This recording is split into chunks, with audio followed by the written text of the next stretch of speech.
তেসরা মার্চ ছিল শুভর জন্মদিন।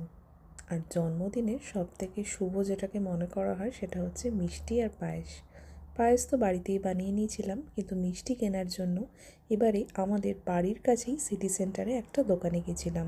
বেশ কয়েকদিন ধরে লক্ষ্য করছিলাম সিটি সেন্টারে মূল মার্কেটে একটা নতুন মিষ্টির দোকান হয়েছে, আর দেখে মনে হলো বেশিরভাগ মিষ্টি আমাদের দেশের মতো। তবে আমার মনে হয় আমাদের দেশের মানুষদের এই দেশে মিষ্টি কেনার আগে কিছু সাবধানতা অবলম্বন করতে হয়। আমরা যেমন বাড়িতে নতুন মিষ্টি কিনলে সবার আগে চিন্তা করি ঠাকুরকে দেব, আর এদেশে দেখেছি বেশ কিছু স্পেসিফিক মিষ্টির মধ্যে ওরা ডিম মেশায়, ডিম দিয়ে তৈরি হয়। যেমন কিছু কিছু গুলাব জামুন ডিম দিয়ে তৈরি হয়। আমরা ভাবতেই পারি না যে গুলাব জামুনের মধ্যেও ডিম প্রয়োজন হয়। তাই আমার মনে হয় ঠাকুরকে দেওয়ার আগে দোকানদারকে ভালো করে জিজ্ঞাসা করে নেওয়াই উচিত।